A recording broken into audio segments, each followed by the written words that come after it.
Hello students, नमस्कार। स्वागत है आपका हमारे यूट्यूब चैनल चिराग कॉन्वेंट स्कूल का।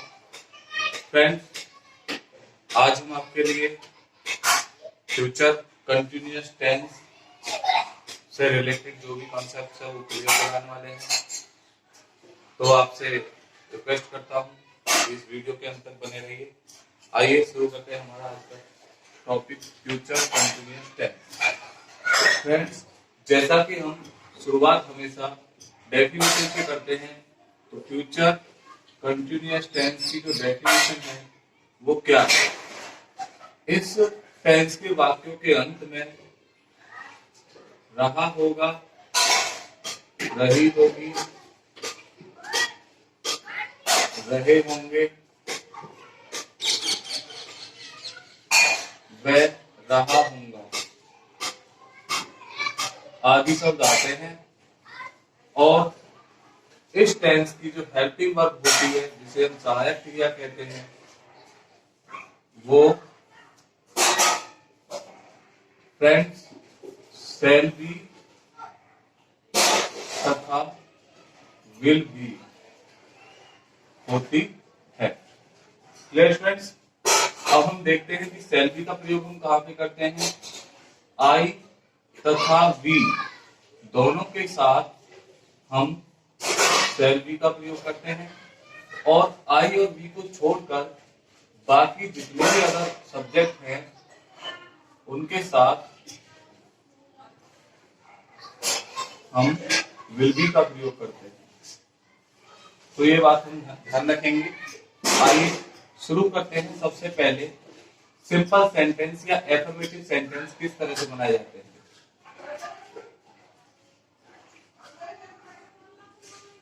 एफर्मेटिव सेंटेंस को बनाने का रूल है फ्रेंड्स, हम यहाँ पर सबसे पहले सब्जेक्ट यूज करते हैं, उसके बाद विल बी अथवा शैल बी का प्रयोग करते हैं, उसके बाद वर्ब की आईएनजी फॉर्म का यूज करते हैं, उसके बाद ऑब्जेक्ट यूज करते हैं, उसके बाद कंप्लीमेंट, और फिर सबसे बाद में फुल स्टॉप लगाकर वाक्य का अंत कर देते हैं।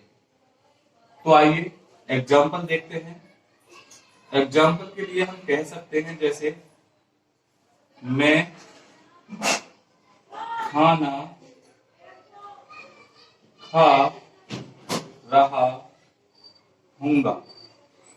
तो इसको जब हम बनाएंगे तो हम लिखेंगे सबसे पहले सब्जेक्ट, और सब्जेक्ट के बारे में हमने बताया है फ्रेंड्स कि सब्जेक्ट को हमेशा कौन लगाकर हम पता कर सकते हैं। तो कौन खाना खा रहा होगा, मैं। तो ये सब्जेक्ट अपने आप निकल कर आ जाता है। इसकी अंग्रेजी हम आई लगा देंगे। आई के साथ जैसा कि हमने ऊपर बताया है कि आई तथा वी के साथ शैल बी का प्रयोग होता है, तो इसलिए हम यहाँ पर आई के साथ शैल बी का प्रयोग करेंगे। और इसके बाद में हमें वर्ब लगानी है। तो वर्ब स्टूडेंट्स हमने बताया था कि वर्ब एक काम होता है जो कर्ता द्वारा किया जाता है।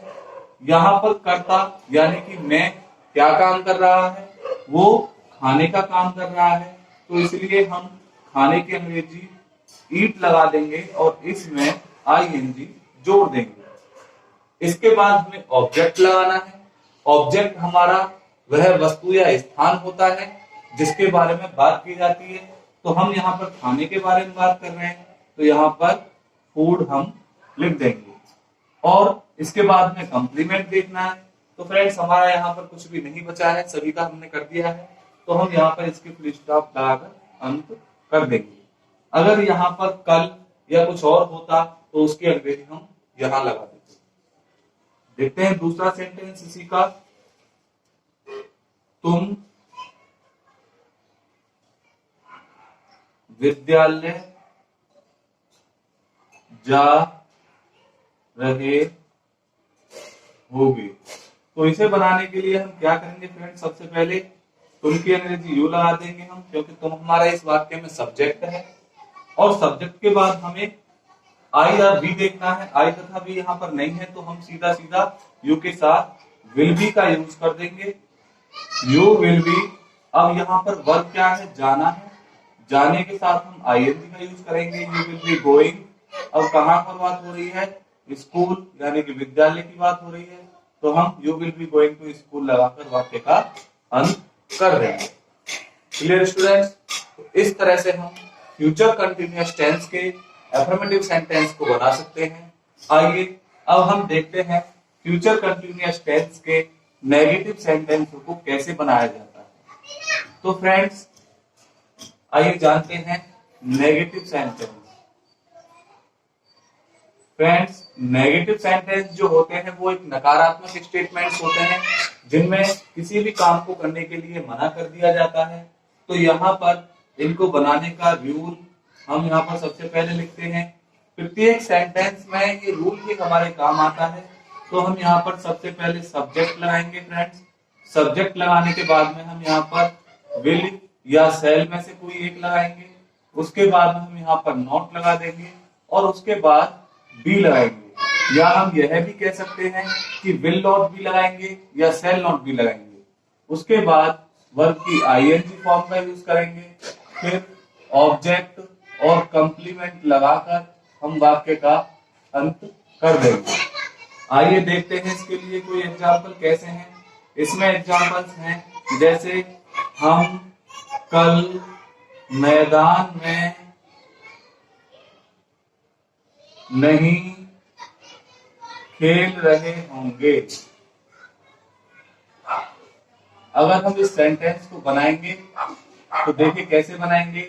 सबसे पहले हमें वही अपना रूल के अकॉर्डिंग सब्जेक्ट छांटना है और सब्जेक्ट हमारे पास में कौन लगाकर आता है, तो कौन नहीं खेल रहा होगा, हम की अंग्रेजी हम यहाँ पर बी लिख देंगे। और फ्रेंड्स जैसा कि हम जानते हैं कि बी के साथ हम हमेशा सेल का प्रयोग करते हैं, तो हम यहाँ पर सेल नॉट और बी तीनों को एक साथ लगा देंगे, बी सेल नॉट बी। अब इसके बाद में हमें वर्ब लगाना है, तो वर्ब है हमारा प्ले, तो प्ले के साथ हम आईएनजी जोड़ देंगे, we shall not be playing. अब हम क्या कर रहे हैं, खेल नहीं रहे हैं। ऑब्जेक्ट क्या है हमारा, कहां पर, मैदान में, तो in the ground, in the ground या फील्ड कुछ भी कह सकते हैं। तो इस तरह से हम नेगेटिव सेंटेंस का सेंटेंस बना सकते हैं। आइए एक एग्जांपल और लेते हैं, वह या हम लिखेंगे चपरासी घंटा नहीं बजा रहा होगा। अब इस सेंटेंस को हम बनाएंगे तो सबसे पहले चपरासी की अंग्रेजी, क्योंकि कौन घंटा नहीं बजा रहा होगा, चपरासी, तो द पियोन, पियोन के साथ हम विल नॉट बी का यूज कर देंगे, the peon will not be. अब वो क्या काम कर रहा है, बजाने का काम कर रहा है, तो बजाने की अंग्रेजी रिंग होती है, जिसमें हम आईएनजी जोड़ देंगे, the peon will not be ringing. क्या, द बेल, या बेल लिख दीजिए खाली, है द बेल लिख दीजिए, the peon will not be ringing the bell. इस तरह से हम इस सेंटेंस को बना सकते हैं। तो फ्रेंड्स इस तरह से हमने जाना कि फ्यूचर कंटिन्यूअस टेंस के नेगेटिव सेंटेंस को कैसे बनाया जाता है। आइए अब हम जानते हैं इसके इंटरोगेटिव सेंटेंस को बनाना।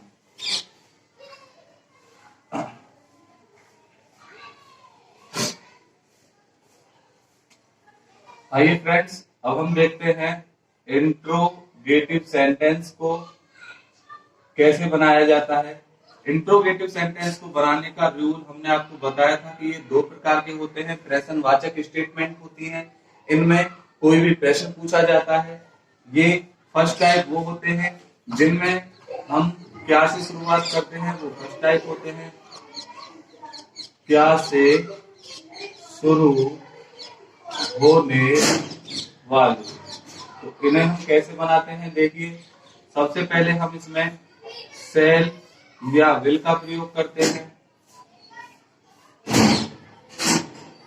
सेल या विल का प्रयोग करने के बाद हम सब्जेक्ट लगाते हैं, उसके बाद में बी लगाते हैं, सॉरी इससे भी पहले यदि नॉट होता है तो हम नॉट लगाते हैं यदि हो, उसके बाद में हम यहाँ पर बी लगाते हैं। इसके बाद हम वर्ब की आईएनजी फॉर्म का यूज करते हैं, फिर ऑब्जेक्ट, फिर कॉम्प्लीमेंट और उसके तुरंत बाद क्वेश्चन मार्क पर वाक्य का अंत कर देते हैं। तो आइए एक एग्जांपल देखते हैं। क्या सीमा मंच पर गाना नहीं गा रही होगी? तो इस सेंटेंस को जब हम बनाएंगे तो सबसे पहले सेल या विल लगाएंगे। अब हम यहाँ पर देख रहे हैं कि पहले नाम है कर्ता हमारा, तो इसलिए हम यहाँ पर विल का प्रयोग करेंगे। विल और सीमा की अंग्रेजी लगा देंगे। विल सीमा सब्जेक्ट हो गया। अब नोट इसमें आ रहा है क्या, देखते हैं आ रहा है, तो हम यहाँ पर नोट लगा देंगे। विल सीमा नोट, अब इसके बाद में भी लगा देंगे। अब वर्ब देखना है हमें, वर्ब क्या है, गाना गाना, तो गाने की अंग्रेजी होती है सिंग, तो हम यहाँ पर सिंगिंग लगा देंगे। और the song, will Seema not singing the song at the stage, at stage, मंच पर। इस तरह से हम फर्स्ट टाइप इंट्रोगेटिव सेंटेंस को बनाते हैं। आइए देखते हैं second type interrogative sentence future continuous tense के किस तरह बनाए जाते हैं। तो उसके लिए फ्रेंड सबसे पहले हम रूल देखेंगे।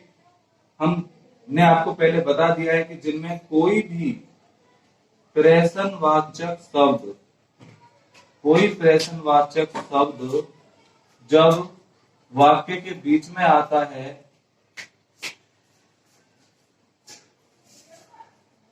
तो कैसे बनाए जाते हैं। जैसे हम यहाँ पर सबसे पहले रूल देखते हैं। रूल है हमारा QW, यानी कि क्वेश्चन वर्ड की अंग्रेजी, और उसके तुरंत बाद जो रूल हमने फर्स्ट टाइप में अप्लाई किया था वही रूल हम यहाँ पर अप्लाई कर देते हैं। एक एग्जांपल देखते हैं फ्रेंड्स। जैसे हम लिखें कि वे अपना गृह कार्य पूर्ण क्यों नहीं कर रहे होंगे। अगर हम इस सेंटेंस को बनाएं तो सबसे पहले हमें यहाँ पर क्वेश्चन वर्ड ढूंढना है, और वो क्वेश्चन वर्ड है हमारा क्यों। इसलिए हम सबसे पहले क्यों की अंग्रेजी लगाएंगे। क्यों की अंग्रेजी हमारे पास में होती है वाई।